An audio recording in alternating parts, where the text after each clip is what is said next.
बेईमान दलाल संस्कृति से पले हुए राष्ट्रीय नेता और इनका सबसे बड़ा दलाल प्रेमचंद अग्रवाल और अरविंद पांडे और जिस तरीके से वर्तमान मंत्री जिन कोऑपरेटिव के हैं इन पर जो आरोप लग रहे हैं भ्रष्टाचार कर, अगर यदि सरकार ने इनके ऊपर कार्रवाई नहीं की तो यही वो नौजवान हैं जो सैलाब बनकर इस सरकार पर टूट पड़ेंगे और कोई अप्रिय घटना घटेगी तो इतिहास गवाह होगा कि इसकी जिम्मेदार स्वयं ये भारतीय जनता पार्टी है। नेता ये बने, बेईमानी ये करें और नौकरियां इनके बच्चे पाएं, यह उत्तराखंड में बर्दाश्त नहीं होगा। नमस्कार, मैं हूं रमेश भट्ट। परेड ग्राउंड में युवाओं का गुस्सा सातवें आसमान में है।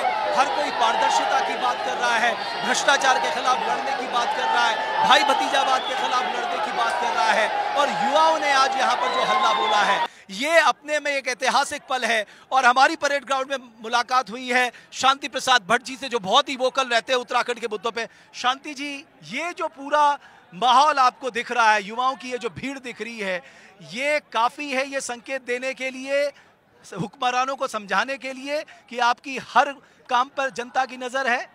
देखिए, निश्चित रूप से इन 22 वर्षों में पहली बार ऐसा हुआ है कि 13 जनपद और 95 ब्लॉक के वो नौजवान जिन्होंने अपनी सरकारों से ये उम्मीद लगाई थी कि ये पारदर्शिता के साथ परीक्षाएं कराएंगे और हमारे भविष्य को सुरक्षित करेंगे, मगर बेईमान दलाल संस्कृति से पले हुए राष्ट्रीय नेता और इनका सबसे बड़ा दलाल प्रेमचंद अग्रवाल और अरविंद पांडे और जिस तरीके से वर्तमान मंत्री जिन कोऑपरेटिव के हैं इन पर जो आरोप लग रहे हैं भ्रष्टाचार कर, अगर यदि सरकार ने इनके ऊपर कार्रवाई नहीं की तो यही वो नौजवान हैं जो सैलाब बनकर इस सरकार पर टूट पड़ेंगे और कोई अप्रिय घटना घटेगी तो इतिहास गवाह होगा कि इसकी जिम्मेदार स्वयं ये भारतीय जनता पार्टी है। इनके प्रधानमंत्री लाल किले से कहते हैं कि मैं भ्रष्टाचार और परिवारवाद के खिलाफ हूं और इन्हीं के नेता प्रधानमंत्री की बातों को पलीता लगाते हैं, मगर अभी तक प्रधानमंत्री जी इनके ऊपर कार्रवाई नहीं करते। इससे पता चलता है कि लाल किले की प्राचीर से देश की जनता के सामने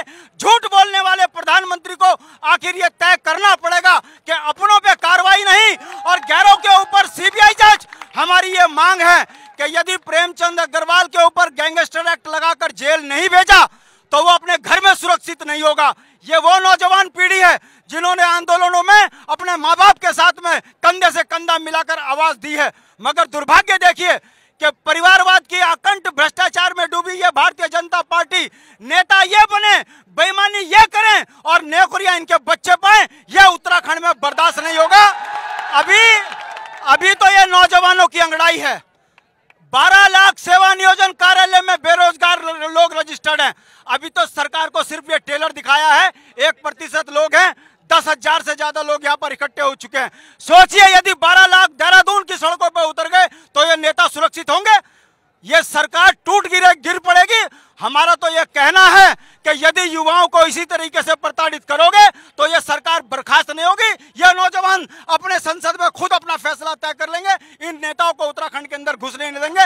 ये हालात ये उत्तराखंड के अंदर ये नौजवान पैदा करेंगे। मैं क्षेत्रीय दल से निकला हुआ हूँ, मैं राज्य आंदोलन से निकला हूँ, मैं अपने नौजवान भाइयों के साथ में कंधे से कंधा मिलाकर आगे खड़े होने के लिए मैं इनके इस कार्यक्रम को समर्थन दे रहा हूं, मगर दुख इस बात का होता है कि सूबे के मुखिया केवल जुमले छोड़ रहे हैं, अपने नेताओं के ऊपर कार्रवाई नहीं कर रहे हैं।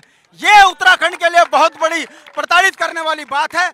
मैं पूछना चाहता हूं भारतीय जनता पार्टी के उन दलालों से जो ये कहते हैं कि ओजस्वी तेजस्वी युवा मुख्यमंत्री है, तो ये कौन लोग हैं जो अपने भविष्य के लिए आंदोलन कर रहे हैं? इस बात का जवाब भी युवा मुख्यमंत्री को देना पड़ेगा।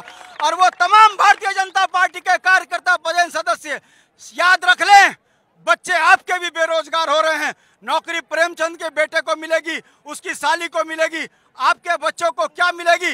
जो ये झंडा बरदार भारतीय जनता पार्टी के नेता हैं ये भी समझ जाएं, वरना गांव में राज्य आंदोलन की तरह इनको भी चूड़ियां पहनाकर गांव से बाहर करने की ताकत ये नौजवान पीढ़ी रखती है। देखते हैं सरकार इनके इस आंदोलन में कितना झुकती है। यदि झुकी तो ठीक, नहीं तो झुकाना भी उत्तराखंड की जनता को आता है। ये वो नौजवान हैं जो देश की सीमाओं में रक्षा करते हैं। यदि अपनी में आ गए तो अपने राज्य की रक्षा के लिए भी आर पार की लड़ाई लड़ने के लिए ये लोग यहाँ से ऐलान भी कर सकते हैं। देखते हैं सरकार पे। बहुत धन्यवाद। तो एक तरफ ये रैली यहाँ से निकल चुकी है, शांति प्रसाद भट्ट जी उनको समर्थन देने आए थे। उनका ये कहना है कि जांच भी सीबीआई से होनी चाहिए और युवाओं का हक जो युवाओं का हक मारा जा रहा है उसके खिलाफ सबको मिलकर लड़ना होगा। बहुत बहुत धन्यवाद आपका।